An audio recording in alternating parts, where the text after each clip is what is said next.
സർക്കാരിൻ്റെ ധനസ്ഥിതി അവലോകനം ചെയ്യാൻ മുഖ്യമന്ത്രി ചർച്ച നടത്തുന്നതാണ്. നിങ്ങൾക്കറിയുന്ന പോലെ മുഖ്യമന്ത്രി കൈവശം വച്ചിരിക്കുന്ന വകുപ്പാണ് ധനമന്ത്രി സ്ഥാനം.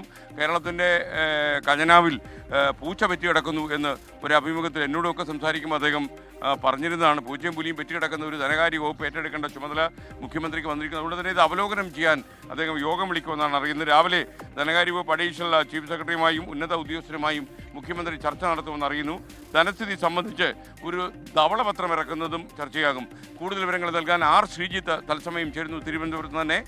Sreejith, good morning. ശ്രീജിത്തെ, ശരിക്കും ഭാരിച്ച ഉത്തരവാദിത്തമാണ് ഈ മുഖ്യമന്ത്രി നിക്ഷിപ്തമായിരിക്കുന്നത്. ആരോഗ്യമില്ലാത്ത ഒരു ധനകാര്യ വകുപ്പുമായിട്ട് അദ്ദേഹം ക്ഷേമ പ്രവർത്തനങ്ങളുമായി മുന്നോട്ട് പോകേണ്ട അദ്ദേഹത്തിൻ്റെ അവസ്ഥയാണ്. കൂടുതൽ വിവരങ്ങൾ.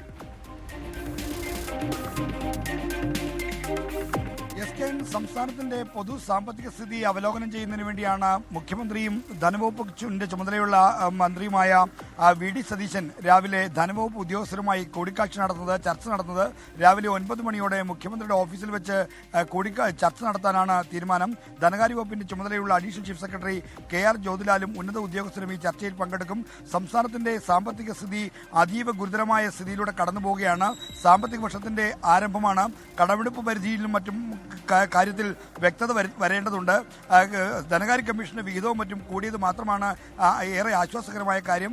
എന്നാൽ സംസ്ഥാനത്തിന്റെ ധനസ്ഥിതി സംബന്ധിച്ചൊരു ധവളപത്രം ഇറക്കണം എന്നുള്ളത് UDFന്റെ പൊതു തീരുമാനമാണ്. എന്നാൽ കേവലം ഉദ്യോഗസ്ഥലത്തിലുള്ള ഒരു ധവളപത്രം ഇറക്കൽ മാത്രമല്ല, വിദഗ്ധരെ കൂടി പങ്കെടുപ്പിച്ചുകൊണ്ട് ഒരു വിശദമായ പഠനം നടത്തി സാമ്പത്തിക സ്ഥിതി അവലോകനം ചെയ്തിട്ടുള്ള ഒരു ധവളപത്രം ജനങ്ങൾക്ക് മുന്നിലേക്ക് എത്തിക്കണമെന്നാണ് താല്പര്യമെന്ന് ഇന്നലെ മുഖ്യമന്ത്രി VD സതീശൻ പറഞ്ഞിരുന്നു. അതിന്റെ അടിസ്ഥാനത്തിൽ ധവളപത്രവുമായി ബന്ധപ്പെട്ട കാര്യങ്ങൾ ചർച്ച ചെയ്യും. എന്നാൽ സംസ്ഥാനത്തിന്റെ സാമ്പത്തിക സ്ഥിതി ഗുരുതരമായ പ്രശ്നത്തിലല്ല എന്നാണ് സ്ഥാനമൊഴിഞ്ഞ ധനമന്ത്രി KN ബാലഗോപാൽ പറയുന്നത്.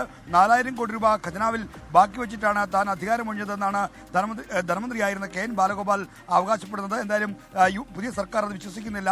സാമ്പത്തിക സ്ഥിതി അവലോകനം ചെയ്യാനുള്ള ഗുരുതരമായ സ്ഥിതിവിശേഷം എന്താണെന്ന് മനസ്സിലാക്കാനുള്ള ഇടപെടലിലേക്ക് കടക്കുകയാണ്.